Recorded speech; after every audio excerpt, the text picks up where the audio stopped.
the issue of establishing fair and ethical trade in the diamond industry is probably one of the most important things you can imagine, not just because it's the right thing to do, which is certainly reason enough, but because I'm anticipating a tsunami wave of social responsible demand that's going to hit this industry.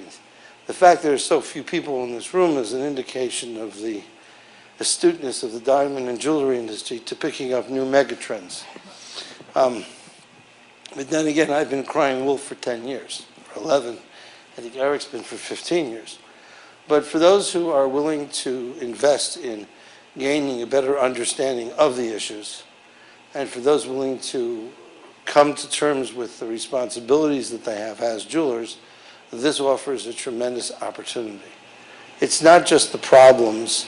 I mentioned this in my talk this morning. The way forward, in my view, and I could be wrong on this, and Eric, you may want to, and you guys may want to, it's a very open kind of an environment here. But the way forward isn't necessarily to stop every bad guy, which is almost very futile and difficult to do. The way forward is to create good, to create alternative options for people who are responsible to buy products that are better and to pay a better price.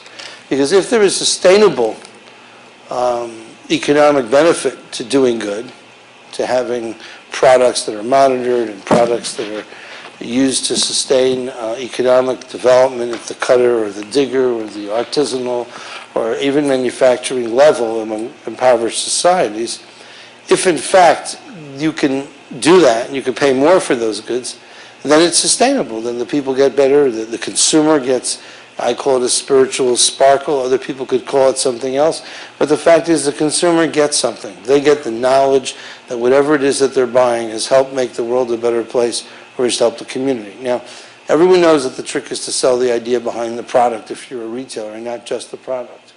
And if we can coordinate and we can get together so that we can do these things, I think it's a good idea. There is a meeting also of the RJC today. Unfortunately, the Responsible Jewelry Council not yet coordinated with us, where they're talking about chain of custody things, and I've asked them to come by.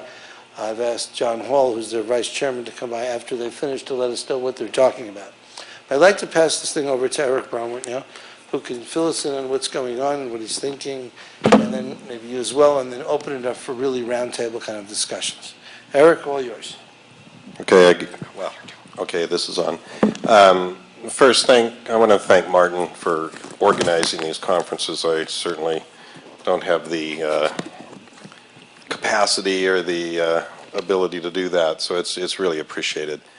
And for including color and metals, into his discussion in reference to diamonds, because we know Martin is heavily focused on diamonds, but he's concerned about these issues in the whole industry, not just diamonds. So my background is in gemstone, well, initially in gemstone cutting for various reasons that led us to gemstone mining. So we're involved in mining, cutting, and manufacturing. So it's sort of all the way along the line. So it gives us somewhat of a unique perspective on the supply chain issues in the colored stone industry. And the one thing that I want to point out to people when we think about responsible production, so many people that talk to me say, well, how is the mining going and how's the environmental issues? That's very important, but that's not the only step along the way in the colored stone supply chain. Cutting is a big issue, and there are some big problems there. Jewelry manufacturing, there are some issues there. So we don't want to lose track that this is a supply chain.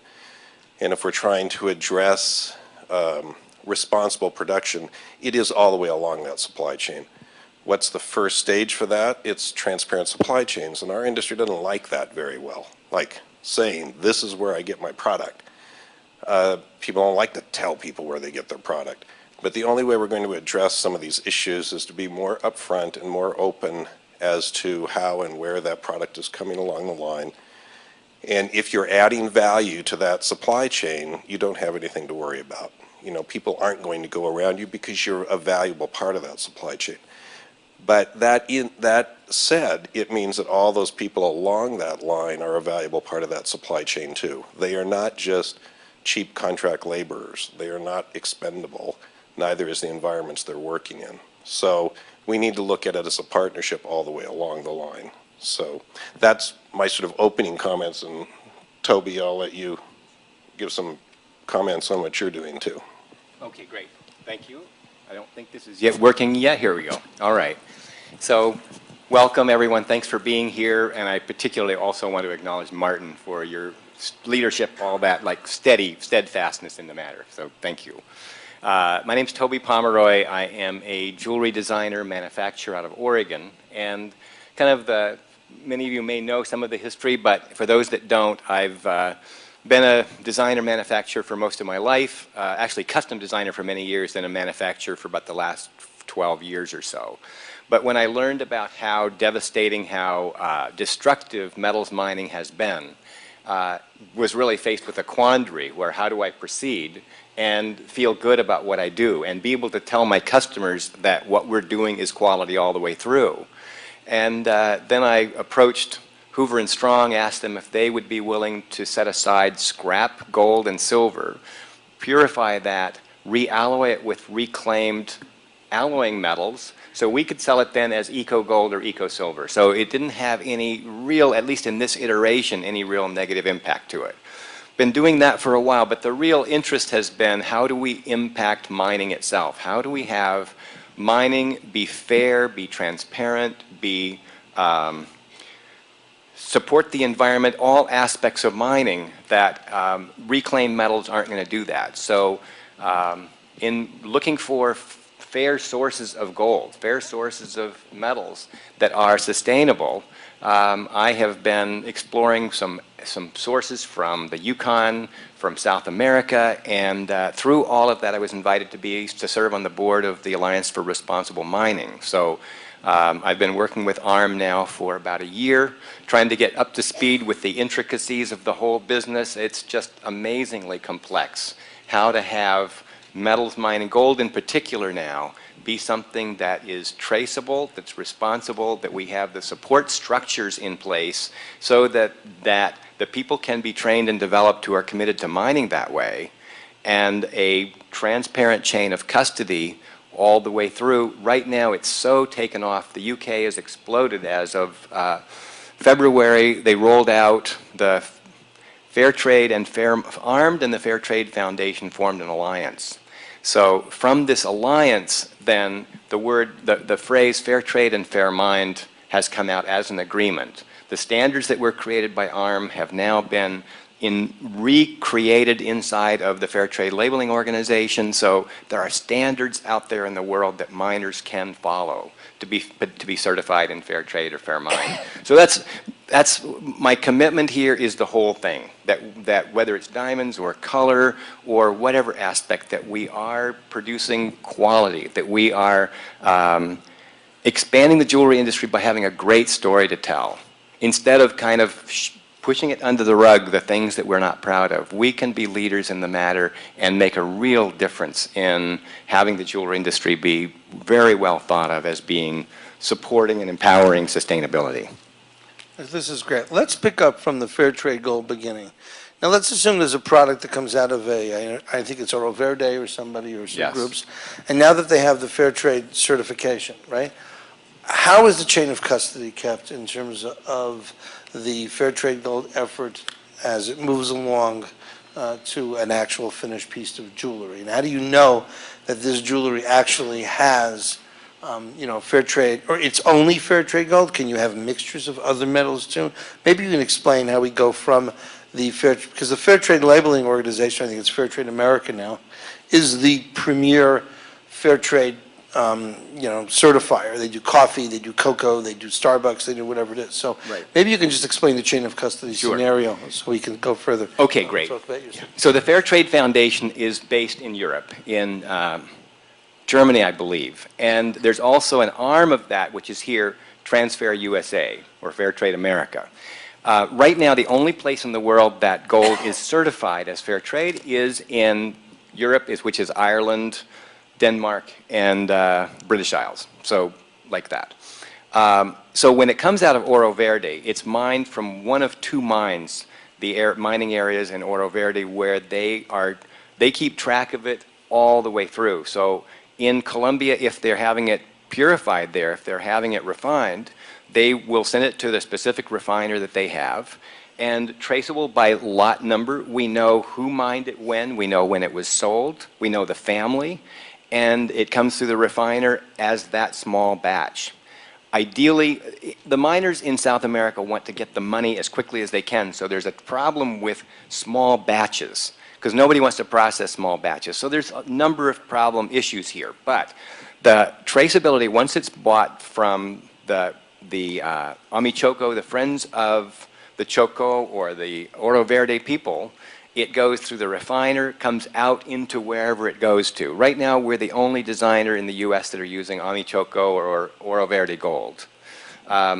In that, also it's in going to the UK. So there is, so it goes right into whoever is the certified source of it. So when we get it, we have to answer to the Fair Trade Foundation that we have it. When we alloy it, we have to track how much we've alloyed, how much we've sold to whom.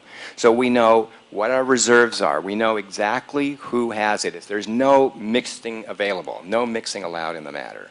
How much does it cost? We pay, the way it's structured is that the fair trade, fair mined miners, the producer organizations, will get paid for being fair trade and fair mined 10% over spot, 10% over the daily London bullion fix.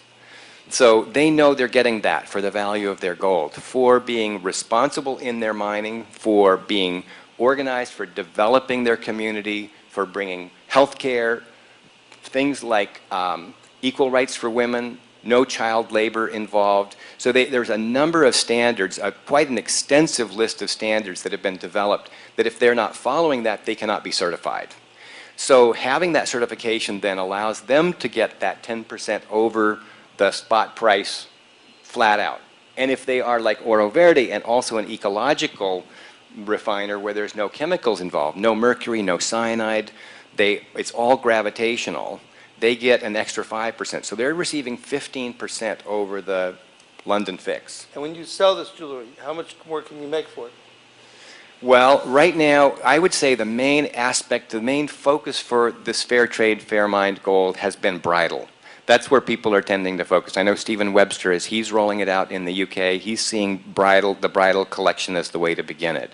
People want to do things right, and especially something that signifies their marriage, they're willing to pay that extra price. So we have to add also an extra cost into it because we have to manage it, we have to keep it separate, we have to track it, alloy it, all of that. So it ends up being a fair price over, but when you consider for a gold ring that the customers may be spending $300 more, $200 more, it's not a lot for a lifetime of knowing this is absolutely right all the way through. They love the story, they can go online and virtually meet the mining community from which it came.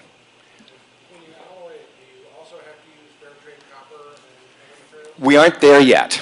We don't have that sourced out, so we will acknowledge that the gold is fair trade, fair mined, but the alloys, copper, silver, we don't have that fair trade traced yet. That's probably quite a ways off.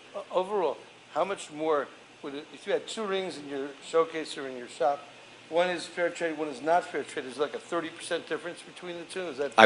I would say it's at least 20. At least 20 and Yeah. maximum 30%? Depends on the weight of gold versus labor, but somewhere in that 20-30 range could be. Yeah. I want to give a friend here, and Eric, you've been working pretty hard for 15 years or something on trying to do the colored stone beneficiation routes and whatever it is. And I'm just wondering, how's business? What's going on out there? Is there any reception in the community, the jewelry, jewelers or whoever? You're a wholesaler, I understand. And maybe you could tell us how business is, what's going on, and if this is really as difficult as we think it is, or if it's benefiting. Fill us in on what's going on in your life. Well, I'll make comments. Anybody who wants to jump in and ask questions or make comments, feel free. It's difficult, okay? This is not a simple thing in colored stones. Right now, we produce over 150 varieties from 200 different mines. It's a significant challenge. We have documentation on almost all of those, and we work with the miners very closely, or we're mining it ourselves. How's business? I'll relate that a little differently because business in the last few years has been less than stellar for many people, and I don't know that it's because of this issue. But I did the first talk on this well, the first one I did was about 10 or 11 years ago. And there was a small crowd, and that's an oxymoron. They sat sort of politely, and partway through the 30 minutes, about half of them got up and left. And at the end, they all sort of looked at me odd and like, what planet did this guy just fly in from? And they left, and one guy stuck his head around the corner and whispered, "I really support that." So now you see it in open forums, you see it in every magazine, you see it in every trade show. There are discussions and things on it. So it has gone a long ways. Sometimes in Martin's position or Toby's or mine, you get very frustrated because you see all the things that need to be worked on, and you think like you haven't gotten anywhere. But it is a big change, and you probably would only notice that if you were there around the very start when you're just like, literally people think you're crazy, where they would just come up and say, "This is not my responsibility. That's outside the country. It's not, it ends at the border. My responsibility ends there." Well, that's like saying your employee's in the back room. Does your responsibility end because they're in the back room and you're in the front? My answer is no. And so borders here have changed dramatically in the concept of those over the last 10, 15 years. So this whole supply chain is responsible to each other to make it work, to make it beneficial for everybody, but I also think to make it more valuable and more emotionally rewarding for the consumer. And that's not our ultimate goal, but that is what will drive the whole system. Without that, if that is not conveyed to the consumer, none of this works. Nobody's going to go pay 20% more for Toby's pieces if they don't know why and what it means. So that really is one of the greatest things that we all need to work on. That's one of the biggest challenges, is that message to the consumer. So I mentioned earlier we work in mining and cutting and a variety of different things. And about 8 or 9 years ago, I got a call from Basel after the Basel show from a reporter. Matter of fact, I think she's sitting right here. And she said, "Well, what do we do about silicosis at our cutting factory?" And I said, "Geez, we don't do anything." I said, "I never even heard of it." Because she knew we had these protocols, and we wrote this up. And I said, "We're just cutting a bunch of little bitty stones. How much dust can there be?" And then I thought about it, and I thought, well, I don't know how much dust there can be, but maybe I should check. So we did, and we looked into it, and I did some work, and I look at a WHO report, a World Health Organization, that estimates 200,000 people in southern China are suffering from silicosis from cutting not just gemstones and tiles, but silica products. Many of them are gemstone cutters, and I'll relate a little story here in a moment. So we thought, well, let's see what we can do. We had the government come in and the private group come in and check the dust levels in our factory. It was about half of what the government allowable limits are, but still we thought, well, can we do better? So we put in a very, it's one of those pipe cleaners and baling wire sort of things, and thought, well, could we do this at a low level that other factories could emulate it? And so we put in that, and we were able to cut that dust by 90%. So now it was way, way, way below the government limits. Now, I don't know if that saved 10 people or not, but why not? The whole system cost very little money to do. So it's sort of that proactive direction to think about it and say, how can one work on it? After a number of years, this led to a group called the National Labor Committee contacting me and saying that they had heard I was involved in this somewhat and could they meet with me. They're the group that worked on the Kathy Lee Gifford sweatshops in Guatemala a number of years ago. And they had written a report on the silicosis in various villages in India, which is very serious. And so for the last 2 years, we've been working with 2 NGOs, on those issues to try and find out how to address them. It's, like Toby said, it's very complicated. The solution is so simple. Drip water on your wheel and there's no dust. But the cultural requirements and the business requirements, cutting dry is faster than cutting wet. You get paid so much money. The workers pay for their own electricity, they pay for their own wheels. You drip water on it, wheels go faster, it uses more electricity because now you got a little pump. And so all of a sudden it becomes uneconomical for these people that are getting paid next to nothing to do that. So one has to change the supply chain. One has to change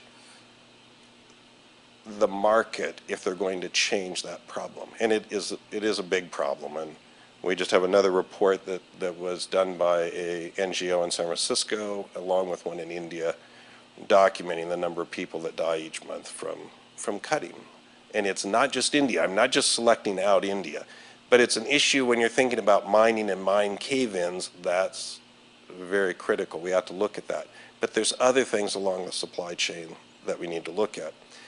So my little story is a manufacturer, one of them that we sell to, called me the other day, 6 months ago, said, we need some more stones.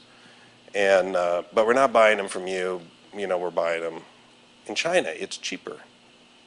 And I said, well, then why are you calling me?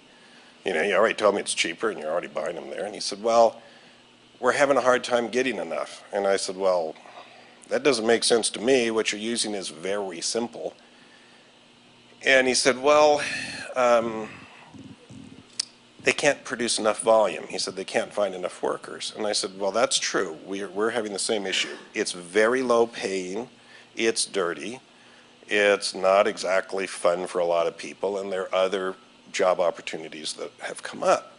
And I said, so it is hard to find workers. I said, but you still, if you pay more, you can find them. And he said, well, I know that, but we need them at that price. And so what I did, I kept emailing the factory and saying, we need more volume, we need more volume. Finally, they told us they couldn't get more workers. So I emailed back and said, well, tell the existing older workers that really can't go to a different job now, get them to work overtime. The email that came back was, well, they can't work overtime because they're all coughing. They can barely work all day. The manufacturer's response was, well, I feel bad, but we're going to look at Vietnam because we have to have that price.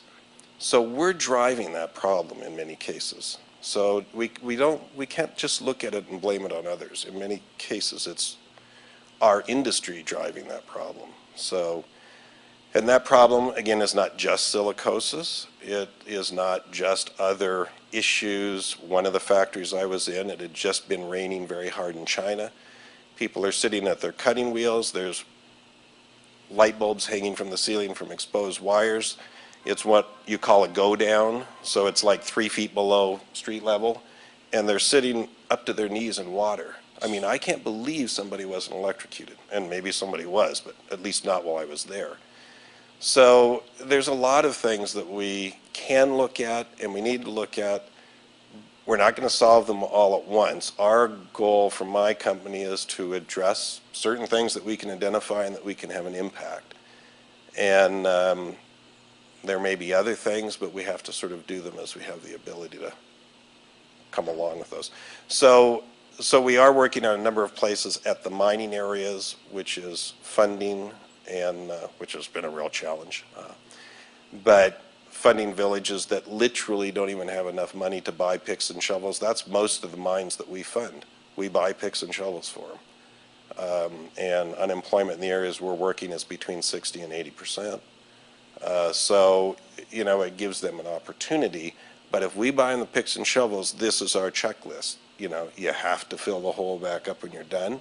You have to go find native plants and replant them. You can't do it where you're down in a hole and it's going to cave in on people. So one of our people goes around and checks these and tries at best as, I'm not a mine engineer, but as best as possible to make sure that it's safe and there's not children working in there. So So anyway, we're in color. The challenge with color is it is a very diverse, diffused supply chain, and it's not simple to identify even what you're working with in most cases. In our cases, almost all of them are ones that we can directly identify. We've dropped the other stones. We almost don't work in them anymore. So, okay. That's really good. I think that the issue is, that I've been looking at it from perspective, is obviously everybody is responsible for what you buy. And if we looked at what the NGOs are saying, if we looked at the consumer level, if we looked at what the industry level, I think it should be clear that everyone is, you buy something, and if because of your purchase you're causing suffering in the world, then you need to take responsibility for that. No more different than if you bought a car and you left the keys in it, someone stole it and killed somebody or something. You're responsible for your property. Now, how do we get out of this and how do we move forward? So, for a while I was very anti all these organizations and stop, and then I come to the realization that often is not, the energy that it takes to try to stop evil people is considerable, and you're not helping the situation very much. You're just getting tangled up in their ballywick of misery.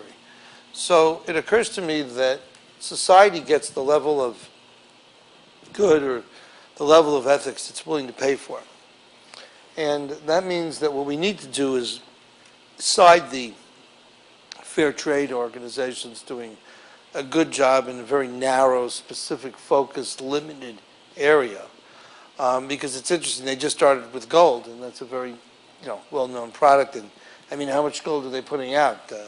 100, how many? 100 ounces, 1,000 ounces? Right now, I think we are somewhere around maybe 100 pounds a year that are fair trade. That's 1,600 ounces. Okay. So it's very small. That's very small. Now here you have Eric dealing with not the certification of flow, which would take God knows how long and complicated, but an honest guy who I believe that is straight and is going out there and doing stuff. So now the question is, how do we differentiate the good stuff from the regular? And I'm not even going to say evil, just regular. Here's something, I don't know, like I eat kosher, okay? So this is kosher thing. So in the old days, my father's age, when your father came here and, after World War II, so you assumed certain foods, yogurts, milks, it was kosher because they didn't have a lot of sophisticated processes and there were no rabbis around.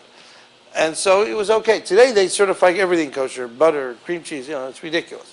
So if something isn't kosher, then you're sort of starting to ask questions. Or let's say someone offered you a D flawless diamond without a certificate. You say, hey, that doesn't seem to make sense. D flawless without a cert, not even EGL Turkey. Joke. But in any case, you'd say, well, it's supposed to have something. I think what we need to do over here is we need to start thinking about how we can certify the good stuff so that the good stuff is identifiable. Like a kosher certificate. And in the kosher world, there's even competition. There's all kinds of rabbis. He has a beard this long, he has a beard that long. But there's all kinds of different symbols that are used. So what I'm thinking about is that maybe we have to come across with different levels of certification. Flow being, super duper. Self-certification in the meantime until there could be independent certification. And maybe in some instances, I was talking to the head of the sourcing at Starbucks about a year ago, maybe 2 years ago by now, and he said, look, 5% of our coffee is flow, but another 45% is the same thing, but we just can't afford the certification everywhere. So now the question becomes one of Eric's thing of, okay, Eric's doing the stuff and all these sources, and there should be some kind of a certification or auditing or some kind of scheme that can communicate to people in a more formal way. This stuff's cool, it's good stuff, and people should buy it. And it should also be part of marketing. Now, we're thinking of some innovative ideas here, just some amazing stuff that's going to support Eric and others that are making good products. But the question of certification comes up. So some people say, oh, perfect, it has to be perfect. And I say perfection is the enemy of good. And if it has to be perfect, what are you going to do in the meantime? So what I'd like to think about is a way for Eric, you put out your your standards, you put it on your website and all that stuff, okay? So now we ought to think about how can we get Eric's products sold? How can we get more people to buy his stuff? Because then it starts to become more prolific, and then people start saying, I went to a jewelry store, I asked for it, they didn't have it, but that other one did have it. So we actually have to create a reality situation. Also, we're forever discussing this idea of fair trade. Fair trade without one word or something. Which means fair trade here, it's certified fair trade flow. Here it's fair trade because it's helping artisanal diggers in a sustainable economic development context. And then there's ethical stuff, I don't know, Canadian diamonds, Brilliant Earth diamonds, I see the guy here. Other things, I don't know, Forever Mark. And then there's like, evil, like merengue or something, okay? And so we need to have different standards to describe different things. But I think we need to get the message out there for the good stuff. And so the question then becomes is, what kind of certification could be done? And would we support the idea of someone self-certifying until such time as there is a, I know, Eric, you've got a view on this. You do it. Yeah, I do it. And we have looked at it not differently than Martin is doing. I've worked with the World Bank, and I've worked with a variety of very big organizations that have spent a great deal of money with, I think, about the same level of overall success that we've had on a minuscule amount of money. So I look at it sort of as the U.S. State Department versus the Peace Corps. The State Department and the Peace Corps are both trying to convey American values and what America stands for and to support other countries, but it's a very different sort of level. We've chosen to work that Peace Corps level on the ground, right sitting next to that family who's looking for some help. So as opposed to spending my time, and I shouldn't say this, spending my time in meetings at some big marble palace in Washington, D.C. or New York on setting up standards. I'm not opposed to standards, but by the time they come around, I won't be in this industry anymore. I may not even be in this world. So I would much rather be working on the ground right now. So it is a challenge. How do we convey it? In our case, we're setting up photo and video of each station and each person that's involved all the way along the supply chain. And we will have correspondents in each country and each mine we work at who will be contributing to that website on a regular basis as to how things are going. Who will be the certifier then? In that case, the consumer will be. They will be able to read it and look at it and say, I support this or I don't. And right now, that's the best we can do. And I'm afraid it may be the best we can do in my lifetime. I will certainly help, advance the other end. But it is a major challenge. If I waited until there was a certification system, I wouldn't be doing too much before I retired. So, It's John Hall that just came in now from his meeting, and we'll reach out to him in a second. But how can we get more support for you within the industry? Is it marketing? Is it public relations? Eric, what do you think it would be beneficial in terms of, getting even though it's not certified with flow, but you're doing obviously the right thing. You have these goods. How do we get the industry to move on it more? I look at it as, how do we get the industry to move on it more? The jewelers to buy the stuff. That's simple. Get the consumers to want it. And when I do consumer magazine interviews and they say, ours are just one little reader, they don't know how they can have an impact, my answer is they are the impact. They're the one that makes the difference. They're the ones that buys this product. No one needs our product. But if that consumer really wants it and they go into a store and they ask, what's your position, what's your policy on these issues, it won't be very long before this industry will follow. And this industry will go there. You look at, I buy tomatoes and there's a picture of the little farmer above the tomatoes I buy. We may look at it and say this is crazy for our industry. You can't walk into any store and it's not on the back of a label, above your head, a big picture, a big banner. We seem to be way behind the gun on this, and Martin's iterated that numerous times. That this tidal wave is coming along, and we're playing chopsticks on the beach, and it just seems very odd to me. So my comment is to help the consumer understand what it means and the emotional value that it brings to them. If we can do that, that will feed down through our industry. Do you have jewelers who work with you regularly who could give a testimony or a testimonial and say, you know, I'm doing this and it's working? Well, we'll let Toby comment on that. Yeah, pop in there, Toby. Well, it's something that we do find we haven't been using fair trade exclusively. We still have stones that we've used before, but we're finding that the story of fair trade is so much more compelling. You know, it's just something that people can relate to. There's no question about it. So we've been dealing primarily with Eric and Columbia Gem House. For all the stones that we're using now are fair trade.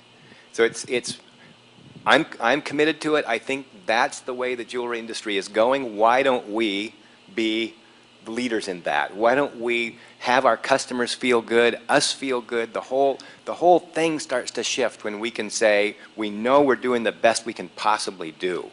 It elevates the industry in a way that right now is hurting. Mining is not well thought of. And so we have an opportunity, I think, that is remarkable, an opportunity to bring inspiration, an opportunity to bring workability to an industry that we are at the ground floor of this. It's just beginning. I just want to ask, and I'm going to open it up in a second. I just want John to also say something in a minute, but I wanted to ask you, what's the cost factor here? How much more expensive is your stuff than, you know, obviously we're not talking about silicosis junk. That's interesting. In certain things, there is a higher expense. Generally, the lower the material value, the higher the percentage increase. So in other words, if you're cutting basalt, I go pick it up by the river where I live. I don't cut it, but if I did, you know, so that's free. And if I'm paying 20 cents to cut it instead of 2 cents, and in many ways that is the proportion, you know, at 2 cents they're starving, but they're starving slowly, and you give them a job, and so you feel good because they have a job.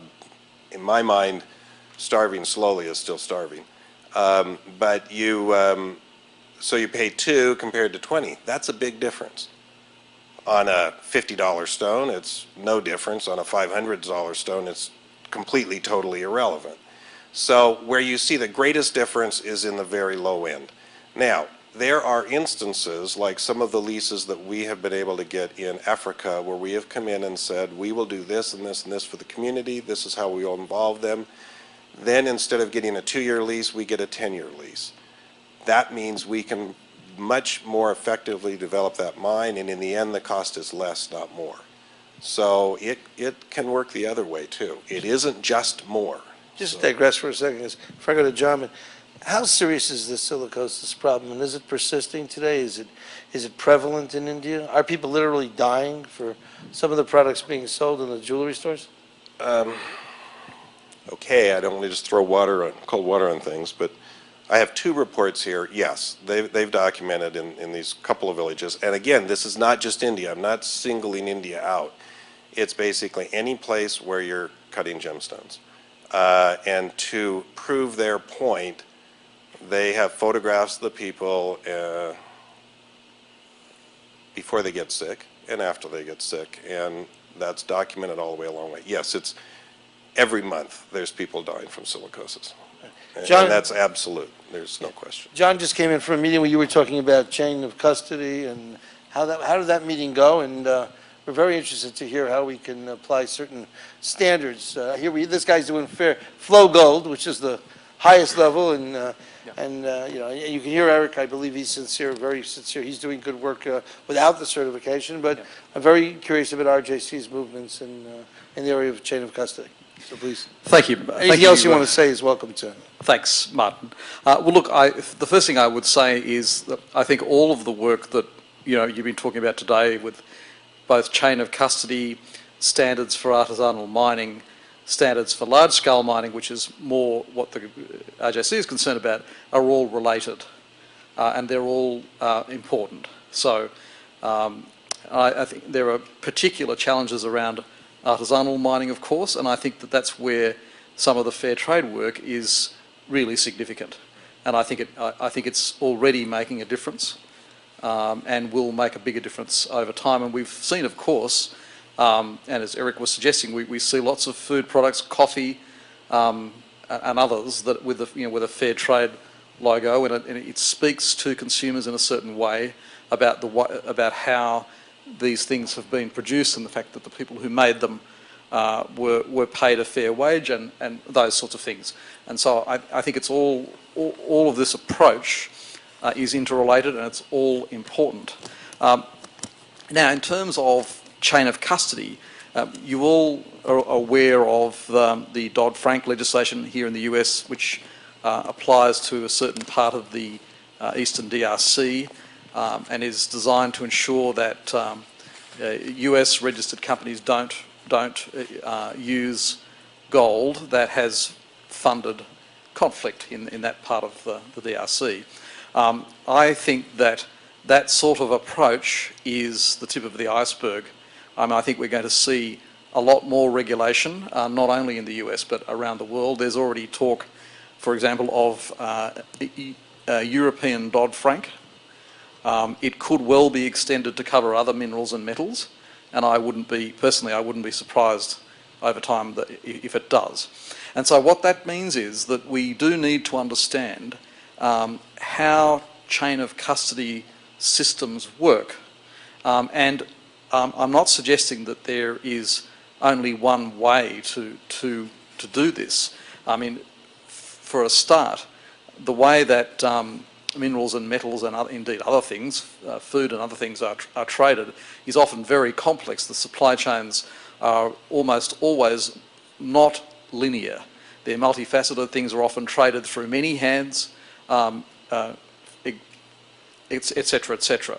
So there is the need to establish standards for how you do chain of custody, and that's the approach that the RJC has taken. So it's saying, if you are going to make a claim about the chain of custody system you use, then the claim needs to be kosher. That's essentially what we're saying. So there's more than one way to do it, but be careful about the nature of the claim that you make about what you're doing. So that, in other words, there needs to be a degree of flexibility, I think, in how you do it, which takes account of the differences in the sorts of supply chains that we're talking about. But I think it's important that we continue to work together, and certainly the RJC works quite closely with Flow, the Fair Trade organisations, and of course the Diamond Development Initiative run out of Canada by Dorothy Gazenga. Tremendously good work is being done by these organisations to set standards and try to improve the way that people live their lives that are associated with mining conditions in some of these countries, which, as Eric was saying, is often awful.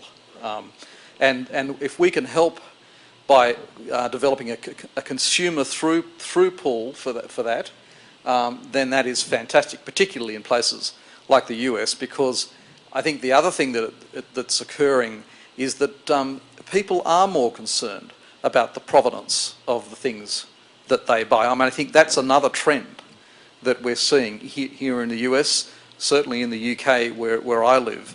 There's a growing level of awareness and concern about where stuff comes from and how the people are treated down the chain of production. These are trends that are here to stay, and they're trends that we, particularly in the jewellery industry, we need to be very aware of how we need to approach these things, how we take responsibility for how we work as part of the jewellery industry, and to play a part in the sorts of initiatives that Martin and colleagues here have been talking about today. Okay. The International Standards Organization, ISO, I'm sorry, I get to in a second. The ISO basically has various standards, and their philosophy is say what you do what you say, and get it audited. I mean, if I was to be very, general about what ISO, like we're ISO in India for some of our operations, and that's basically what happens. Now, you're thinking that you might be able to come up with some standards for chain of custody, and you've done a very good job, RJC does a very good job with standards for how factories need to operate, what rules they need to apply. But when do you think you're going to have some standards for what a chain of custody environment would be? And I'm wondering also, Eric, if they did that, would you prescribe or subscribe to those things? And what would the chain of custody thing cost? And I'm trying to drill down to some meat here. As to what do you think, how would it look like? Well, so to answer the first question first, we've Fiona Solomon, who is speaking right now just across the corridor here, has put together the second discussion paper, which is in the public domain, about how we can approach these things. And the idea is to put some principles down for discussion, which is how the RJC has developed all of its approaches, and then get input from anybody who's interested in providing that input, so that we come up in the end with a set of recommendations that are realistic, that are capable of being implemented. But the idea is to have a standard for how you approach chain of custody, not dictating how you do it, but the way that you do it, so that it, as Martin often says, so it's kosher. So Policies and procedures? Yeah, policies and procedures. And so Without when you say, I'm tracking this chain of custody, be clear about what you mean, how you're tracking it, what system are you using, and there's more than one. And there are a number that are already used. The historic futures system, for example, is widely used. It was initiated originally in the UK by some of the supermarket chains to track agricultural product. And it's now more widely used. That's one of them, but there are a number of others. So it's not as if, this is not rocket science, this stuff. There are examples around the world of how you can do it. But the important thing is, I think the most important aspect of it is how well you do it and what you say about it, particularly to a consumer. Be clear and accurate when you say, well, we track our product from A to B to C. Be absolutely clear about what you actually do, and don't gild the lily. Be honest about it. So the key is transparency, and saying what you're doing. You want to say something here? I just wanted to ask a quick question. When you were talking about... Do we have any portable mics here or something like that? I don't want to be at a disadvantage to anyone else around here. Here she goes. Yeah, just grab that. Robert. You had extensive experience out there, Robert, taking pictures and doing great things. You have a very special group here, so please. Thank you very much, Martin. And by the way, what a great discussion this is, and I really appreciate it. You were talking a little bit earlier about consumers, and my general question is the extent to which consumers are really driving demand for these products. And I was thinking specifically in the absence of a label for fair trade gemstones, for example. How strong is that drive from consumers? And also, has it been affected in any way by the downturn in the economy? Have people sort of said, I'm just going to wait for the next few years until things get better and do it? Or are consumers really sort of jumping on the boat regardless? Well, I guess I can answer that question. To the first part of it, it's being heavily consumer driven, all right? In the last 6 months, we've opened distributors or accounts in Korea, Japan, Indonesia, Sweden, Denmark, Holland, UK, South Africa, and France. And they all came to us because of that issue, nothing else. They didn't even know what we did or what we sold. So they all came. They came because they had consumers asking for it.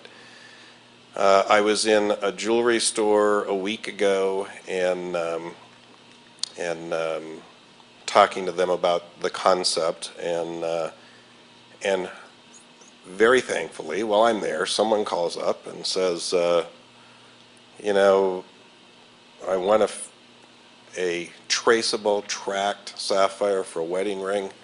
We were looking on this website, happened to be ours, and we see that you're associated with them. Can you get one of those stones for us? So I'm standing right there during the discussion. So it is driven, very much consumer driven, and we definitely have to get testimonials in that sort of range. And then the second part of your question, has it sort of gone on hold? I tend to think it's gone the other way. I tend to think that consumers they don't have a lot of money to spend, so they're very concerned about how they spend it. I think they're thinking more carefully how they're spending those dollars now. And so they're saying, I want more value for my money, and this does add value to those products. If you convey it right, it adds a lot of value, because jewelry is emotion. Why do people buy this stuff? You know, you can't eat it. It doesn't keep the rain off your head. You buy it because it makes you feel good. It makes you feel good if it makes other people feel good too. So it's a extra step on top of it. So even though as difficult as business has been, we've seen the number of people that we're working with over the last few years grow exponentially. They're only coming to us, not because I'm the best cutter around, which I won't go into that, but because of this issue. And then they say, well, what do you do? What products do you supply? So they didn't come to me for a garnet or a ruby. They came to me because of this issue. So I think it's worked the other way. I actually think it has benefited the concept, because I think people now are more cognizant of how they're going to spend their money. They're not just going to be wild, crazy consumers and go buy 37 pieces of jewelry and they all end up in a box, but they got a great deal on them. I think that's one reason that custom designers are doing better now. They actually relate directly to that consumer and add value and emotional value in the product. So anyway, it's a good question, but I think, number one, it is consumer driven. Number two, there's just not enough that know about it. And when we did national surveys, it was a very high percentage. We did 2 of those before we ran out of money. It was a very high percentage, and by high, 18% at one level and 38% at another, that supported it or strongly supported it. And then when you said, how many of you know where to get it, it was almost a 0 level. So we have a much higher support level at the consumers than our industry wants to admit or wants to, understand. So I think that the biggest problem is supply. Mike, I could use $1 million of fair trade gold right now. Literally, I'm not kidding. Okay. Could you imagine the extra value of a gold wedding band that's fair trade gold? How much money is she spending? And this is the ring she's going to wear for her life. Who wouldn't spend an extra $100 or $200 to have a real bona fide fair trade wedding ring? And it's not a lot of gold. And what the hell? Gold costs $1,500 or gold costs $1,000. You're not going to get married? I mean, it's absurd. So when you start looking at this is a huge market. I'm like totally freaked that the diamond industry spends money on diamond cuts. And my more brilliant thing, and a cut this way, and a XXX, and a 000, and it's so ridiculous when they could, if they could get the product. So I'm telling you, this is a unbelievably powerful thing. You do this stuff gets out there, man, and it's going to blow like unbelievable. But there's a terrible problem, and I really have to work with you more in color. Maybe I have to go into the colored stone business more, because you seem to do it. You do have a supply of fair trade ethical products. But in the diamond business, in the gold business, in the platinum business, well, platinum is a very controlled commodity, palladium, it's a product problem. We can't get supply. And I think that as fair trade goes, it's unbelievable. And what we're seeing, and what's worrying me, is the greenwashing. Because as demand gets ahead of supply, you get cause marketing that says, well, we're giving $10 to, or $100 to whoever it is, some school or some Wildlife Federation or Wildlife Association, WWF or something. And that's why whatever we sell is okay, even if it came out of, in a bad place. And that we have to be careful of, because that could destroy the whole credibility of what we're trying to accomplish. So, but I do think we have to have clear definitions, and that's where standardization comes in again, as to this is an ethical product, this is a fair trade product, and that's an evil product. But, I think you need to differentiate these things. So this idea of being able to standardize, which I think the RJC has been working on so well, and in terms of people, is vital. It's powerful. It's good. And now we need to connect the dots all the way to the consumer so that consumers have products. Because I'm telling you, I think there'll be a lot of standardized ethical products out there, and that's okay. It means that you protected me from evil. But it doesn't have the same sexiness as something that points to an artisanal market. Just go to a Whole Foods store and see how they sell their products. And you can see in the Whole Foods store different products at different levels of organic versus non, and fair trade versus not fair trade, or the Starbucks. I bet we can go to the Starbucks right here in the hotel and see it. So what I'd like to see is if we can get going on this good stuff. And John, I know that you guys are dealing with big companies and big things, and you're trying to standardize on the ethical product, or I call it ethical. But why don't you? That's where your focus is, and fair trade is kind of esoteric and stuff. That's okay, by the way. I wouldn't phrase it quite like that, Martin. I think that we have to be cognizant that the issues that are faced in an artisanal mining area are not the same as those at a mine the scale of Argyle, say, as a comparator. But what I would say is that we need to be careful about the use of the word ethical. We talk about these things, because I would say that if you spoke to one of the Aboriginal employees at the Argyle mine, Rio Tinto is the largest employer of Aboriginal people in Australia. At the Argyle mine, it's about 35% Aboriginal. You said one of those people, well, what you do is less ethical than something from an artisanal mine. I think they might challenge you. I would say that No, I would I know call you it would, ethical, but you would call that fair trade? No, because I think that the fair trade... No, I wouldn't, because I think that fair trade has a focus on small-scale production, and a perfectly honourable and important focus that it is. So we need to improve standards wherever and however things are mined. But we need to be aware that the challenges are not the same at an industrial scale mine like Argyle as they are for a small scale artisanal production, but they're just as important. Oh, without question. That's all. And so the RJC has had its focus on large scale production, but at the same time it respects and acknowledges the work and supports the work of Fair Trade, DDI and others, Armflow, that are working on the artisanal side, and we talk to each other all the time, and there's a mutual recognition. Yeah, let's assume this. That's what I would say. But let's assume this. Let's assume that there's diamonds that we don't know about.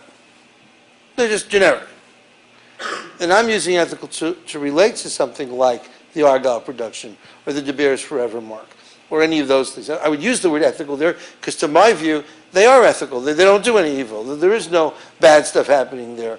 They do have a standard. They do have auditing. They do these things. I would call that. I don't mind calling that ethical. But then transcending ethical, I would go to fair trade. And I'd say, well, a minute, that's a different product because it's small scale. And the reason that I'm transcending is because I'm creating sustainable economic development in an impoverished society. Okay?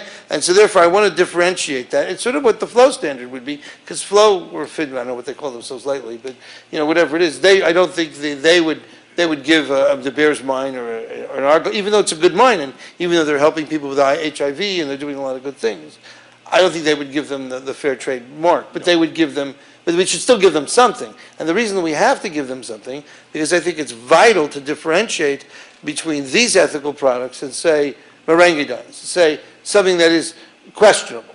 And that's a very big point that I think we need to understand. One end is to create good and to have that, what I call, slippery slope of legitimacy and goodness and people wanting to buy good things and to get that good market going and meet that demand. I think it's absurd that the jewelry industry doesn't meet the demand that's out there for those products. But with God's help, I imagine it will happen, and because the demand is constantly growing and increasing. But at the same time, so that's the positive. At the same time, we have to push back at the not good stuff by having a standard for, I'll call it good. It's not necessarily excellent. And I don't even want to be so value conscious or judgmental. No judgmentalism here. It's just that's what it is. This is artisanal. This is Argyle, etc. But the bigger question also is, I had a meeting with the AGA, so American gemologists or whatever, and they're talking to me about lead rubies. Apparently there's lead glass filled rubies. And these things, when a jeweler takes a torch to them, they give off lead glass, the jeweler inhales it, and it makes him sick. And so we would look at the RJC and maybe say, well, maybe RJC could talk to their members. And this is being sold by Macy's, it's being sold by other main stores. So maybe what we can do is, and I'm sure you're fully aware of this, obviously. So maybe the RJC could use its influence with some of the larger retailers who are selling the stuff to say, hold it a minute, this creates problems. Or maybe the silicosis issues. So I'm saying there's a lot to be gained by having this cross communication here. And not so much, we say we're nice people here, so we don't have this glass-filled stuff, or the disclosure requirements that are not necessarily a health hazard, although I think they are for anybody that puts a torch to resize a ring with such a ruby inside, I believe there's a health danger. But beside the health danger, the stuff costs $2, and they're selling it along with $2,000, $2,500. I mean, there's obvious consumer, misrepresentation. So maybe there's a way that these kinds of things that are like coming to meet to go to RGC, and then RGC can look at them and say, well, we have a standard for ethical behavior, and we therefore would require and talk to people to do things. Because I think what you're building, John, with the RJC, and I see Matt's here also to recognize Matt, who is the chairman of the Responsible Jewelry Council. It's wonderful. I think it's great.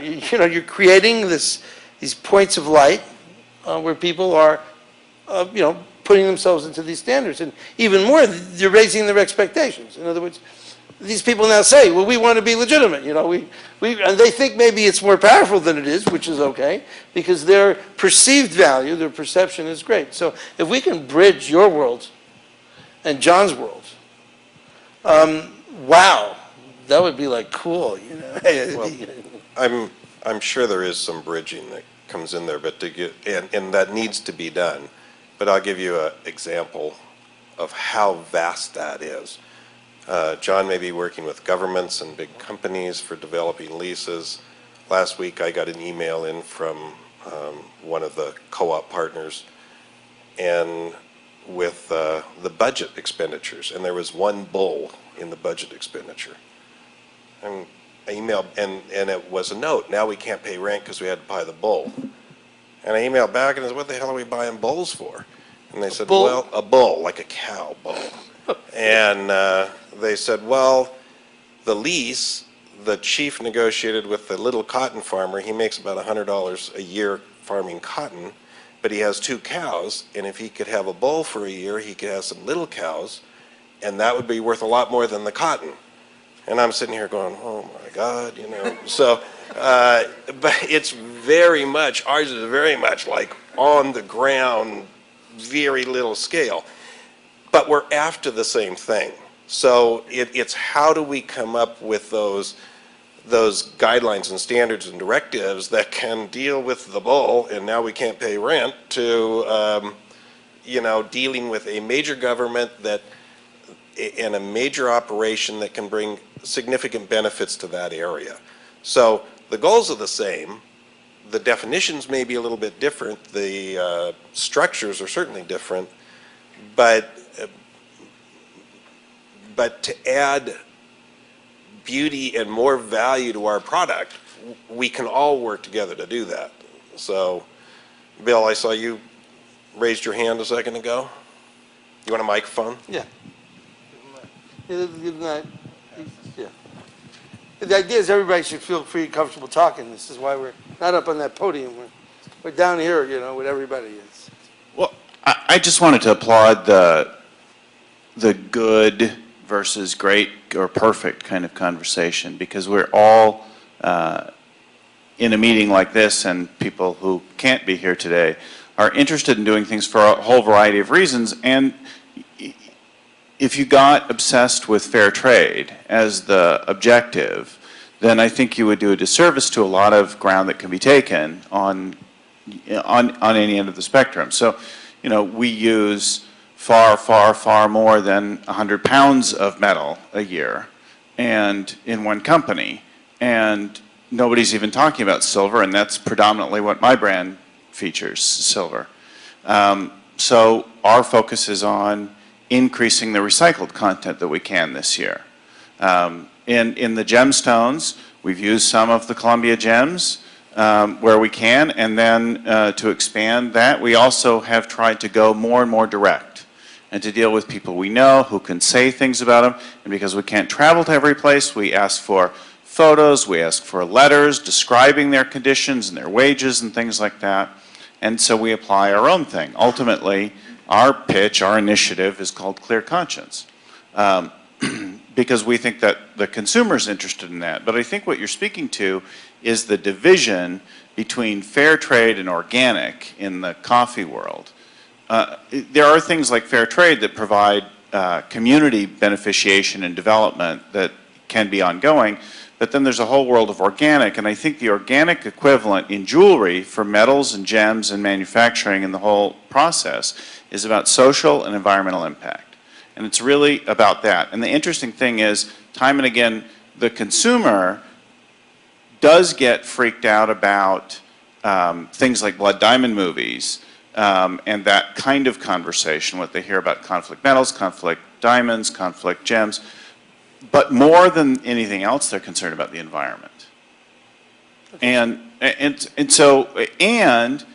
it's not an overwhelming demand. I mean, the thing that got us into it in the first place was really personal. We didn't feel comfortable looking in the mirror. We were like, we want to feel proud of the legacy of our business. And as you start down that road, you realize there's some benefit to that it's smart business, not to be associated with the bad excesses of things. But I think it's important to applaud everything. I think some of the people doing cause marketing are just doing whatever they can find to do. They're trying to do something. They're good people. I'm worried about every time we go after people and we get all worried about greenwashing. I just keep trying to focus on stuff. I remember years ago I worked for a telecom company, and we had this big idea that people cared about causes, and so we were going to let them donate a portion of their bill to something. We were going to start, and it was the hugest PR nightmare. And it was a really well-intentioned thing. We thought it would be good business for us, but it was a nightmare. We had all kinds of groups calling up and saying, why isn't my group included? And other people saying, you're cutting people out. And we were like, oh, forget it. Don't even try to, And I think when you talk to, when we first talked to national department stores about carrying our line and promoting its ethical values, very specifically stated, they were very nervous at first about doing that. I think it's important not to get too worried about those and just focus on what we can do that's good. Other people out there? I see some people sort of looking like they want to ask questions. So jump in here. Don't be shy. I just had a question about the, you said that you were talking about the Australian mine, and you saw it as ethical, and you said that the Aboriginal people, if you talk to them, they would say maybe it's not. And the problem that I have, or at least I'm a consumer, I haven't been in the jewelry business that long.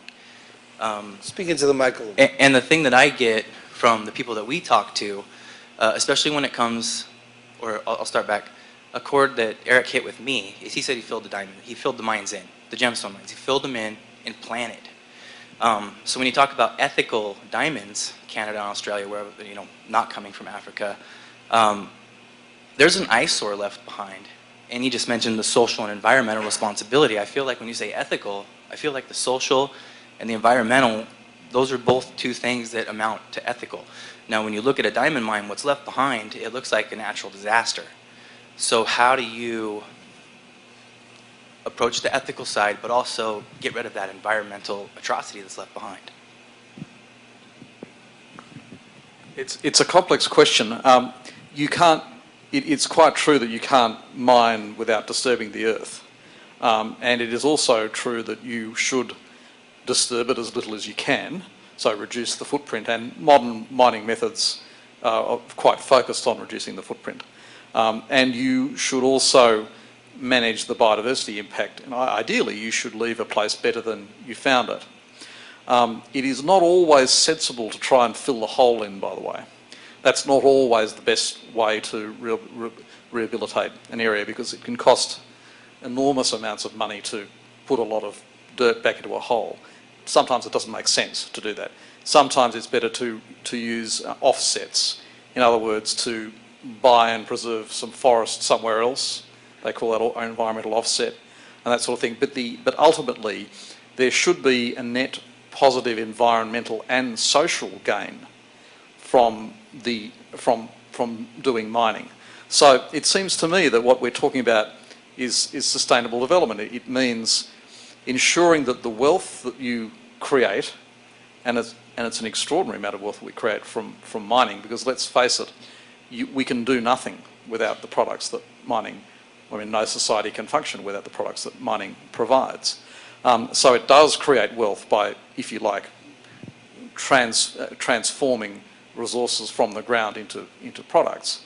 But as you do that, you would want to make sure, as much as you can, that every dollar that you create through that process enhances livelihoods, educates children, creates better health care, all of those sorts of things, and improves the environment. As I said, there are sometimes offsets that you need to take. So sometimes you need to apply a bit of common sense to it. But that's certainly the approach that the mining industry generally takes today, and I would say has taken for quite a long time. And there are many good examples of it. Just a brief word on rehabilitation. There are some really interesting examples. For example, here in the US, of where mines have been superbly rehabilitated to an extent that you can't tell. There's one called the Flambeau mine in Wisconsin, which is an example of that. I can send you some photographs of it if you like. So there are a lot of, I think, very sophisticated approaches to how you do this work. But ultimately, it ought to be about a net positive gain to people and the environment. And I think the artisanal miners would say the same thing.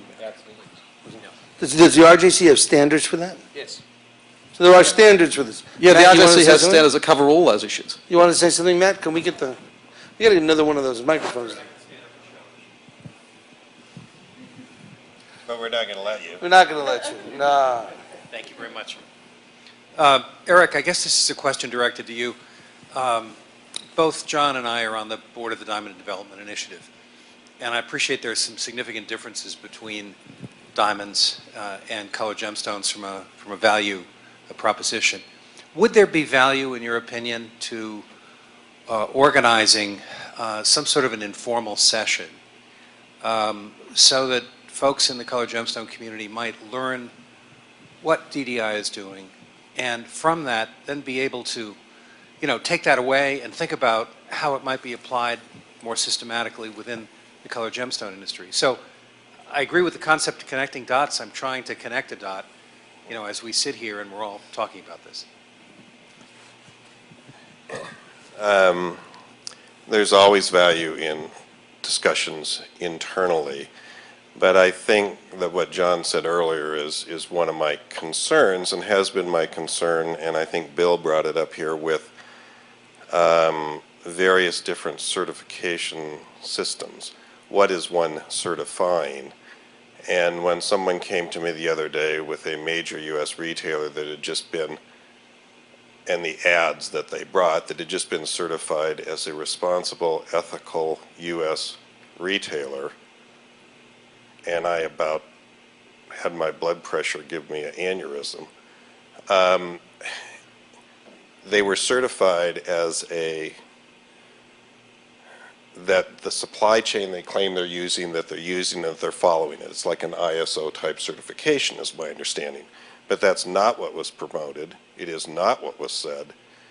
And so I think the concept of let's be very clear as to what we're doing and say what we're doing, that I support. And yes, then there is great benefit in intercommunication. And I'm not at all opposed to these various different systems. It just, sometimes these things take on a life of their own. And this is what we said, but by the time it gets through the fourth person, it's like, we're the next greatest thing to Santa Claus. And it's nobody's fault, but that's where it ended up, so.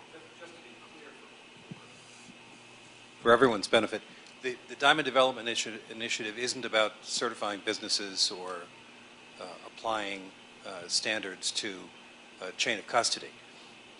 It has developed standards which it is now applying through pilot projects in a series of countries in Africa in cooperation with governments,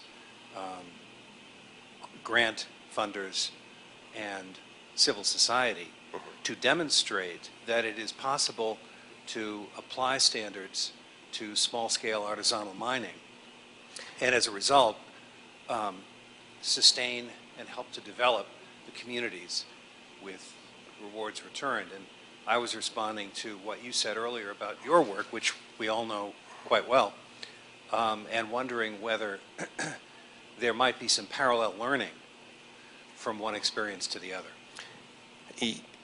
Yes, and I'm going to say this little discussion proves my point.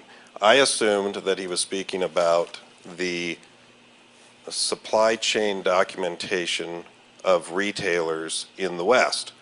And so my blood pressure goes up and I jump on that. And no, he's talking about, you know, this system of documentation and support at the mining level. And so that, I guess,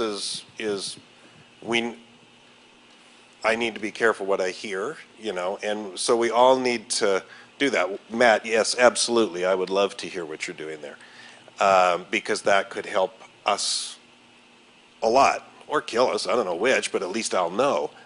But the thing that Bill said earlier, you know, if we're, and that John definitely said, if we're going to certify something, let's be clear what we're certifying. Let's be clear what we're saying. Doesn't mean that we're saints. It just says, well, this is what we said we can do. And if the consumer really wants more, but we're not doing that, we don't tell them we're doing more. We say, this is what we are doing and what we can do right now. And yes, I would love to talk to you further on what you're working on there. Yeah. So. I had a call with Ian Smiley about 2 days ago, just to check up on things. And the DDI is working on I didn't know they had published anything yet, but I understand that they had something that they're about to publish. Or they published it already, John? Okay, they have a standard for the purchase of diamonds in artisanal sectors, which would be a kissing cousin to what you're up to. And I think that kind of communication would be very blessed. It would be a good idea. I think Fiona's working on some fascinating stuff. I was talking to Brad about that. And the standards that RJC is working on in a very persistent manner to establish some standards for looking at all the different chain of custody systems, if it's fisheries or if it's timber and all those things, to try to put together that report. So I think that there's a lot of good opportunity for cross-pollination of ideas. I think the RJC website probably has those reports public, and they're trying to drive consensus. You know, we're all trying to do good things, but sometimes it is like herding stray cats, you know. It's just a little difficult, especially since a lot of us have histories. But let me just say that I think that also the DDI website would probably then have that report. Is it on your site as well? Or, well, we're going to cross-pollinate these things as much as possible. We have online people, you know, there are people here that are really working on the line, and they have a lot of actual experience doing stuff. The State Department's also working on the cadastre system, which the PRAD thing that they're going to come out with a report on soon. Some of us are jaded by all these reports because it just seems we're killing more and more trees all the time. But eventually, there's actionable stuff. RJC's signing up all these big prestigious brands, so they're going to be committed to stuff. I imagine if we went to RJC and said, well, you know, you got this lead-filled thing, you know, why don't you do something? They would probably have the market power to talk to some of their brands about it.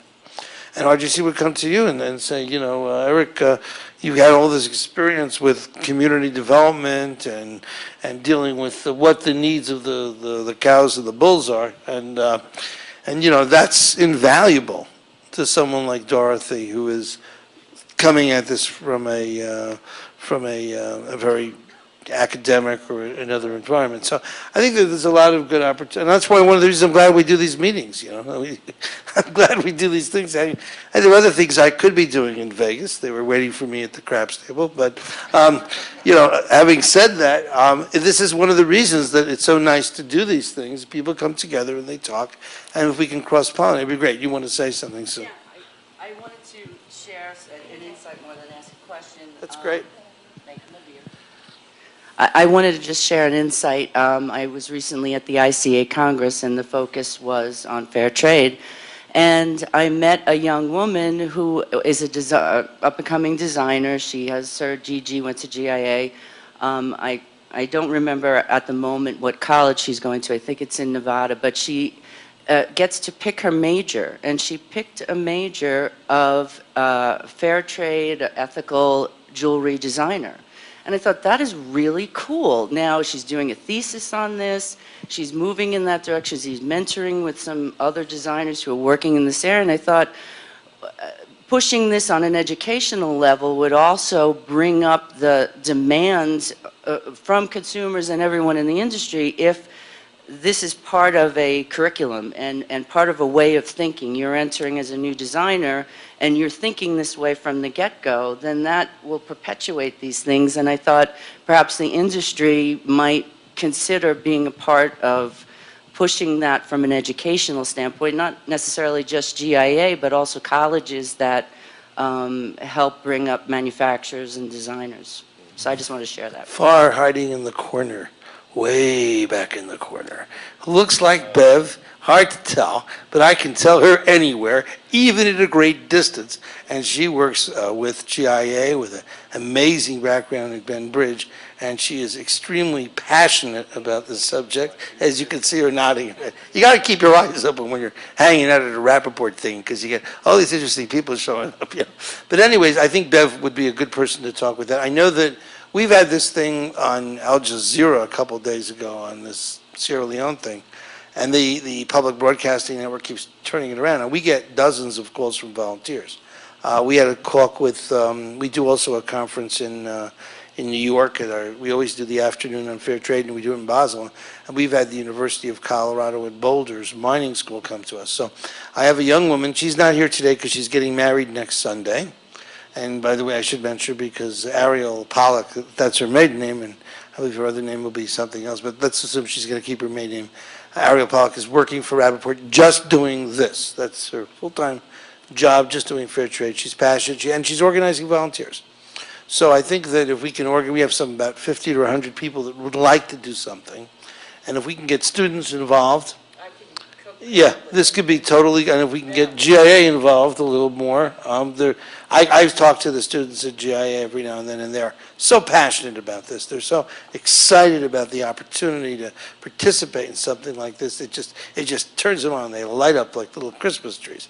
So if we can get this energy kind of together, this volunteer energy going at a grassroots level, I think it's going to be absolutely fantastic. So this is also blessed. This kind of an approach, it could be excellent, because there's no question that all of the reasons that ICA is and RJC and we're fine. Well, the problem with Eric and I is that we're usually about a decade too early, and that's why we keep beating our head against the wall. So we're a little burnt out by the time the bus rolls into the station. But having said that, there's no question that the movement, the tsunami that I talked about social, and that's how I started talking about this tremendous wave of social responsibility and desire for it, particularly in the Western world, is just huge. And so everybody's going to be talking about this, everybody doing it, and I think it's going to become much easier for us to accomplish these goals if and only if we can establish legitimacy through standards and through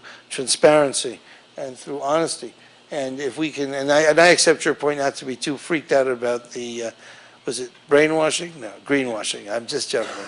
And to make sure that we are, not too freaked out. But I think that if we just move forward, if we get these gems that you're finding out there sold, okay, and really jewelry start really coming on board, and if RJC plays a role with us as well and starts looking at any problems that might exist and pushing them away, and then for giving a clear definition for ethical, You know what I'm saying? So it's, we define a brand a lot of times by what we aren't.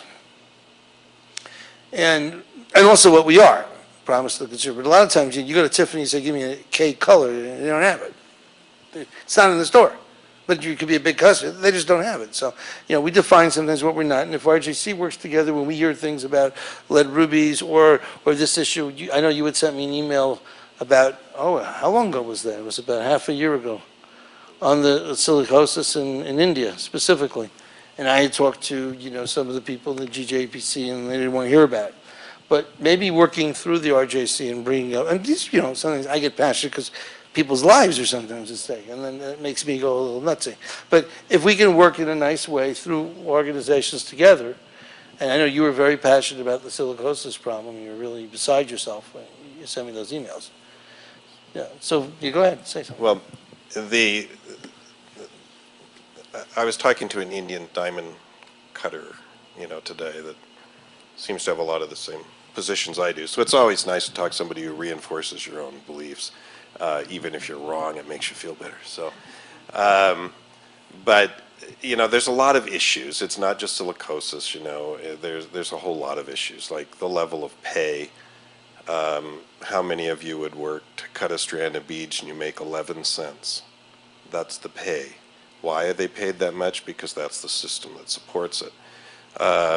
Why do you have indentured servants cutting? Because their parents died from silicosis, so the children have to work to pay off the medical bills. It's not just one element. There's all these other things that start feeding in. And what the deal is there's a huge number of people out there doing very careful, responsible production. How can we identify those and support those? And if we have to, actively identify the others and not support them if that's what it takes. So I don't mean when I'm saying there's all these problems in the industry, I would say we're probably as good as any industry out there. But we're selling emotion, we're selling love, and we're selling all these other elements.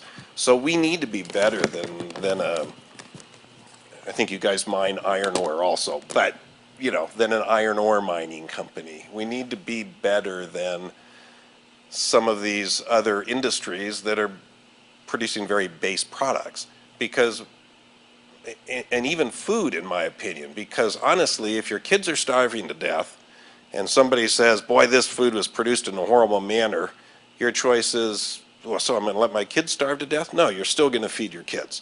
Here you don't have to buy our product. So I think we can add a tremendous amount of value, bring back some of the emotion to our industry that I think has been lost somewhat. It's just like I tell my people now, we don't have a cutting factory, we have a cutting workshop. We don't have a jewelry manufacturing operation, we have a workshop in the back of the business. Get it on a scale that people can relate to, add emotion and value to that product, and if it costs more, people will probably pay more. Certainly the services or the surveys we've done indicate that. But very much of the time, you don't have to pay more. You just have to make transparent what you're doing, and then people go, well, I'd rather support that person instead of that person. So in many cases, you're at the same price.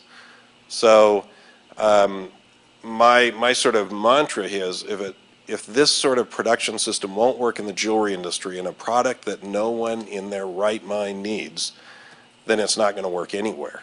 So I think this is the poster child industry to test it on. So, just I'd like to add something to that too. The point of how can we have our industry be an industry that's inspiring? How can we be engaged in a way that uplifts ourselves, customers, everyone around us? And right now, 90% of the miners who are mining for gold are producing about 10% of the gold. And most of those are working in horrible conditions. They're working in an environment where their health is at risk, their longevity is costed, their kids have to work. I mean, all sorts of aspects where they just are working at the very edge of acceptance, and even oftentimes illegally, because of large-scale mining has pushed them out. Governments have invited large-scale operations to come in and take over where small-scale miners have been existing in many cases for years and years. So how can we make a difference with that? What can we do? I think we could actually fund the development of those operations. We could take our money and put it behind producer organizations that are committed to doing the right thing. They don't have the access to it.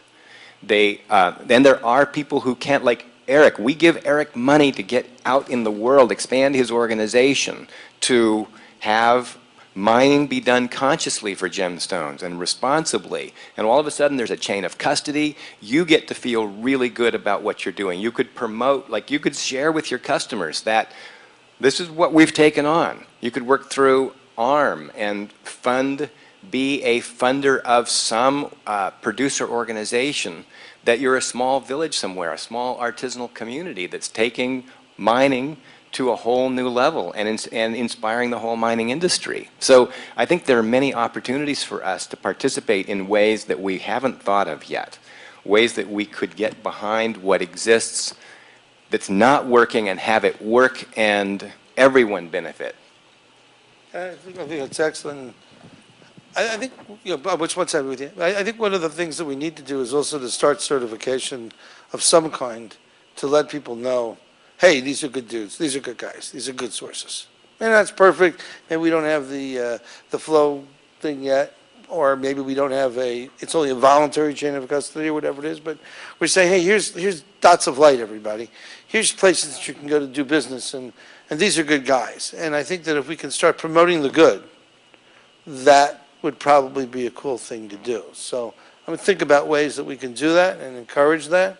And I think that would be a good takeaway, because I think there's a lot of goodwill out there. I know doesn't seem like there are a lot of people here today, but I can assure you that when we started, there were like no people here today.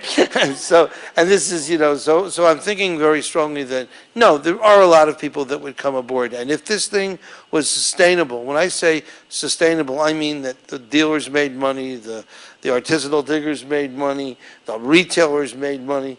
Wow, I mean, you just see this thing take off like a rocket ship. So I believe it's going to happen too.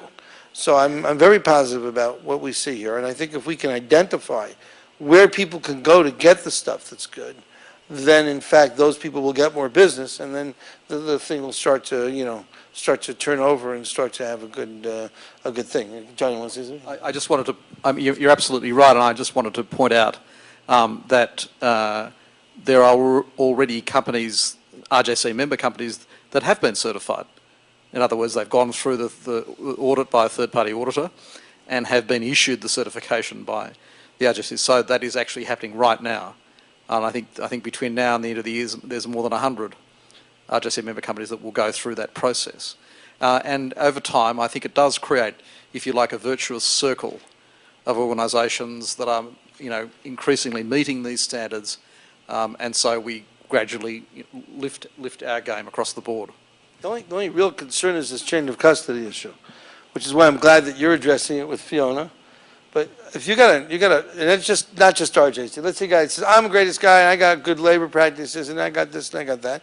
And in fact, he's got a wonderful factory. I mean, like you can go to Surat, and I can show you diamond factories you can eat off the floor. And I was at the Venus factory. We went in to eat with the workers, with the owners, and they always eat in the exact same food, the same restaurant, the same cafeteria, whatever. So there are places that are amazing, but I don't know that the diamond, I'm not going to talk about Venus specifically, but in these good places, I don't know if the diamonds don't come from Orange or for the Congo, or, there's a report just now on Angola that was really bad, So I don't know that those goods don't come there. So I think what we need to do is deal with what's good and then tighten up a little with this connecting the dots story. And there needs to be, even if it's a less formal system, in the meantime, this idea that when you're buying from someone, you know where the goods came from, and that it's kosher down the line. I mean, the chain is only as good as its weakest link. So if in fact we can get that, and I understand that the legal reasons that RJC has limitations, and you have limitations also because you can't spend your whole life in Washington chasing paperwork, and I've got my limit. Everybody's got limitations, and there's nothing wrong with that. But I think if we can start to identify these things and get to the point where retailer jewelers have a real choice. They really have a choice. And they can choose to do this good stuff, and then dealers have a choice, then I think people will choose for the good.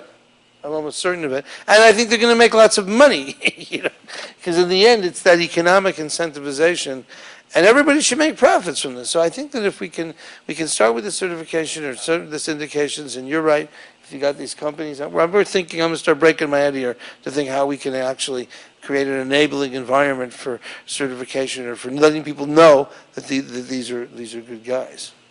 So there's a question in the back, and then I'll ask you guys something. Go ahead.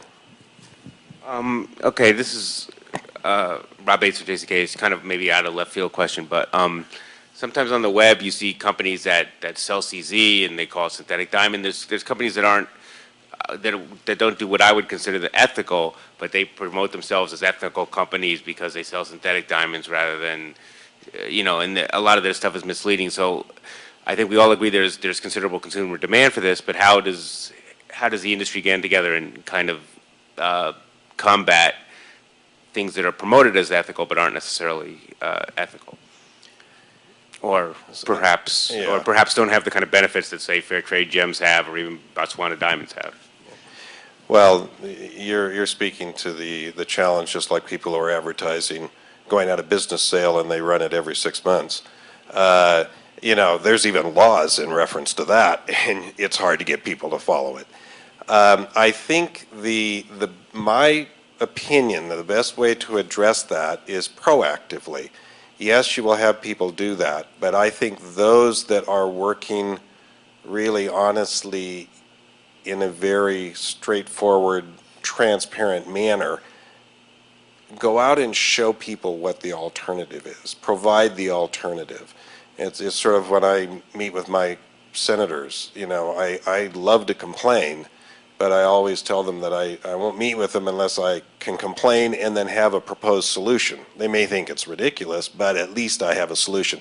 So I think the best advice there is let's be proactive and come out with a positive message and a positive direction, and hopefully that positive will win over what you and I and a lot of people may look at as a very cynical sort of presentation. So I also want to say, Rob, I think your question's right on, because given the type of this mega trend of social consumerism, socially conscious consumerism that's coming, and it's building, and it's a tidal wave.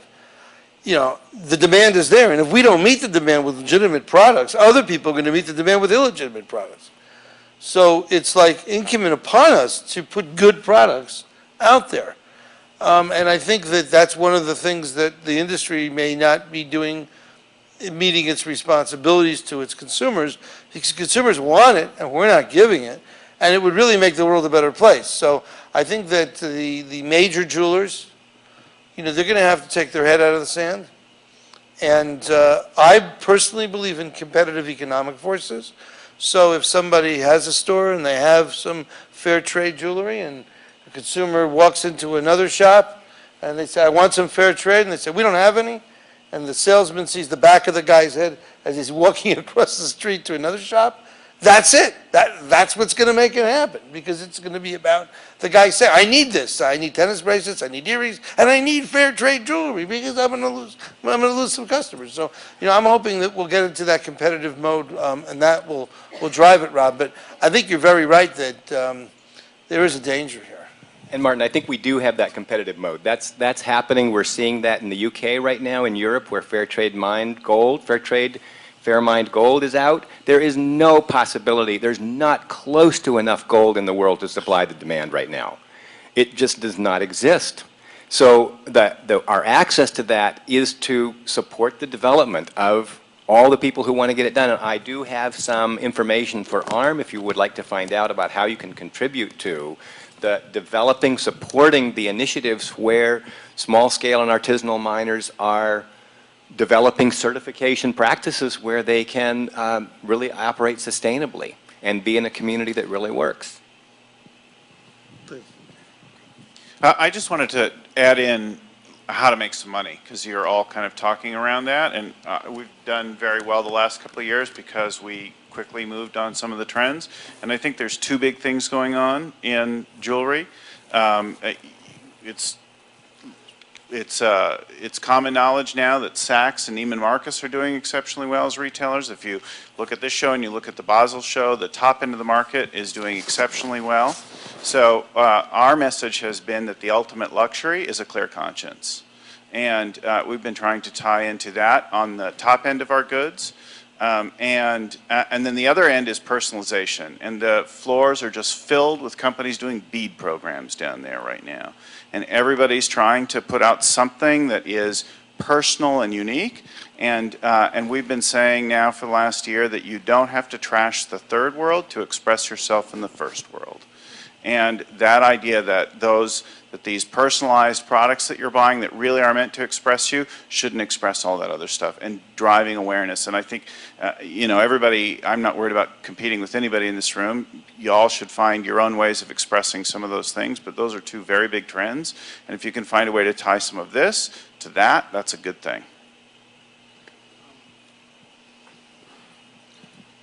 I've been watching this for a number of years and have been very concerned about it. One of the worries I have is in that category you're calling greenwashing, and perhaps other things that relate to that. And I, in particular, looked at the fair trade coffee business, which is sort of a poster child of success at this. And at least in my neighborhood, fair trade coffee costs on the order of $6 a pound more than unfair, or whatever we call the other variety. Generic. Folgers.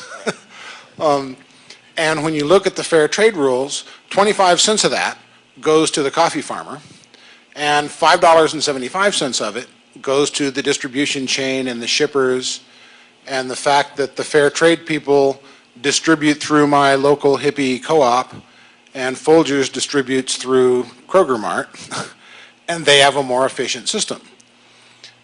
And, perhaps it's good to be supporting my local hippies, but when you ask people, if you're buying fair trade coffee, what is it that you're doing?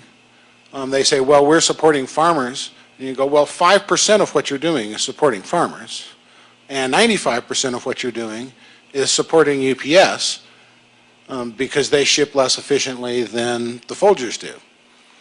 And I'm afraid that may apply in the jewelry as well, that as you point out with your goods, it's expensive for you to manufacture things using fair trade gold. And so some of the money flows through to that gold miner, but far more of it flows through to the system that feeds to that.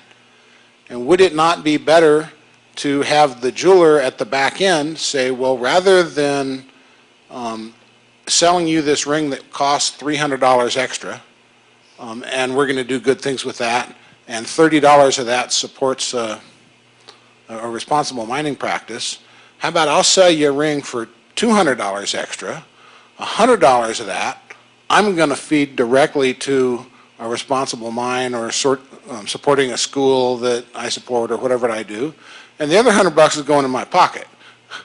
Well, that benefits both the mine and the jeweler better. Want to take this? Or? I'd love to take maybe the first part of this and do the second. I have exactly your same concerns, and when I look at it and the certification systems that my company could avail itself of right now, the cost is $200 an hour to have them come out and look at me. I can fund 3 villages with 2 hours worth of work. So it's very difficult for me then to go and say, okay, I'm jumping in on this certification system when I look at it as another way for the West to, excuse the language, economically, subjugate the third world. So I have exactly the same concerns. I don't have the answer, but I think your expression of that concern is absolutely correct. I don't know how to do it. There's got to be a way to do it. And in many ways, I look at it as actually partnering with that supply chain. The people that I work with in Malawi are actual partners in the wholesale value of those stones in the West. So it's not just that they got 2% more or something. If we sell it at a loss in the West, well, they don't get any more. If we sell it for extra because the value, the emotional value added, they directly benefit in that. But it's a real difficult challenge, and it's one that makes my blood pressure go up and down quite often. So let me say, we bought fair trade gold from even the beginnings, Sierra Leone, where we had the Tiffany project working with Wade Watson. We bought from, what's his name, in Madagascar, through Tom Cushman. He got stuck with some stuff there. And then we bought some stuff from what's his name, in London. Patrick. Not Patrick. Patrick, with the guys that started the arm guy. Greg. Which was before, to help them set up to do the actual Oro Verde mine. This is about 2 years ago. Very expensive, real pain in the ass. I leave the bars alone in my safe. I know how many ounces we have. I think when gold was trading at $800, we wanted to support it, so we spent $1,400. And VAT in London. Don't ask. No, I just left it in the safe and said we're just going to keep this as a memory of these things. And there, and then we refined them was a huge problem because we couldn't refine the gold in any decent quantity. Although, what's his name, Harmony? Yeah. Really great guys. They did it. Terry. Because my daughter was getting married and I wanted to make sure she had a fair trade wedding band. Okay, cost me ridiculous amounts of money. But you got these diggers out there. They're in Oro Verde. They don't want, it's not that they don't want charity. I believe that charity is evil. Because what charity does in the context of development in Africa, it destroys the society, it destroys the will to work, it destroys everything. AID has spent billions of dollars. What? That happens here too. Yeah, but there it's even worse. And the opportunities aren't there. So what happens is you have this community and then they start to work the land. Some of them go into agriculture, hopefully afterwards. And you give people the ability to fish. And that changes everything. It changes the opportunity for having civil wars in places like Sierra. It's just huge. So what I'm thinking about in terms of sustainable economic development is that even that quarter to those guys in Africa may create more benefit than $10 in the district. It means it may pay to pig out with UPS and UPS of the money, because ultimately it's not about the money. It's about the pride. It's about the self-respect. It's about the ability of communities to bootstrap. Because here's what happened with that quarter. You give a bunch of money to some government officials and AID, and they take it and they spend 3/4 of it on consultants in Washington, and then in the community, and then they got white jeeps. And I was in Sierra Leone in the war, and one of the biggest problems were all the NGOs were eating all the food, and there was nothing left for the people to eat, and they were eating roadkill, literally. Okay, so this development problem is there. And here's what happens: that guy that gets the quarter, he buys something from another guy who's dirt poor. And they buy something from another guy that's dirt poor. The multiplier effect of grassroots economic beneficiation is humongous. Cell phones have revolutionized Africa more than almost anything else because it's created economic beneficiation at the grassroots level. When you throw in charity and build a school, I've seen schools, no books, people fighting over whose kids get to go to the school, teachers asking for bribes left and right. Bloody disaster. It's like if I hear they're going to put one more school in Africa, I shouldn't say it, but I would throw up almost, because it's just everyone does that. It's like the in thing. Hey, and you're a big shot. You throw $10,000 out there, and you watch them all run around like little mice. And it's just wrong, because essentially you need to create sustainable economic development, jobs, and jobs that create profits for everybody. Now, my thinking is that eventually it starts out with the quarter. But once the product gets established and these guys get up on their own feet, distribution channels change, competition sets in, and I'm hoping that after a while you're going to find that the situation is going to change. Or like this guy, Chuck, from Starbucks told me, he said, look, I'm only 5%. That's all we'll do with the flow. But another 45% is the same standards. It's just we're not paying for all that stuff. So I think that once you start in the slippery slope of legitimization, I keep calling it, once you start doing good stuff, even though in the beginning it's highly inefficient, there's good hopes that eventually it'll turn itself around. And the cost of distribution in the United States seems to be pretty high in my view, because I don't know what you pay for any Starbucks coffee. Say the non-fair trade kind. I bet they're making the bean cost, beans. So I'm just saying, I think markups and distribution are part of our rich Western life, and that's that. But I don't mean to be so strong about it, but I would say that initially, it may not make economic sense from the perspective of the buyer, but it certainly does for the seller, for the artisanal digger, and that's what I was trying to lay out there. And just to also respond, I'm sorry, what is your name? My name is Neil Beatty. Say it again. Neil Beatty. Neil, thank you. Neil, I really appreciate your question, and I think it's well-founded. It's important to ask. Absolutely. And just as part of my own edification in the matter, I've gone to Colombia, I've gone to Bolivia, I've visited two of the certified mines there, and one that's in the process of certification, and I've seen the difference that it's made. You can actually, they'll tell you the kind of difference that getting that 10% or 15% pay makes to them, to their families, to the quality of life. It is huge. And there is a buzz that's happening. There's an energy that's going on around it. There's other people that want to know how they can get into it. So efficient, probably not. Important, definitely. So I really appreciate your addressing it, and if there's anything that I can address further from that, I'd be delighted to. Also, the benefit isn't only the quarter, it's the standards that they adapt to qualify. No child labor, safe working conditions, the democratization with women there. So there's a lot of other things that are benefiting the society and the community besides the actual money that's changing hands here. But your question's right on, because I bet everybody thinks that. It's like, you're right on with that. We want to wrap this up soon, so if anybody's got anything else they want to say, that'd be really cool. So I'm going to make one comment, and that is, all of you that are here, it's great to see you.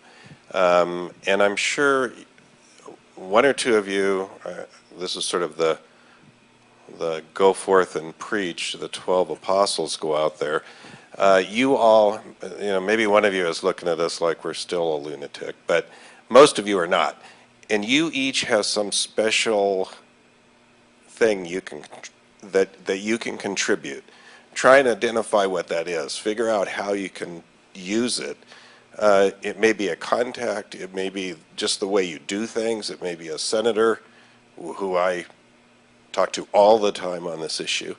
But there are things that you contribute. Think what it is. Think how you can tie in with others and actually be part of it. This is a grassroots effort, and you're just as much a part of that grassroots as the miner or the cutter or anyone else. The people sitting up here, and there's going to be another fair trade thing going on in New York on the 12th of September at the New York Times thing, and everybody's invited.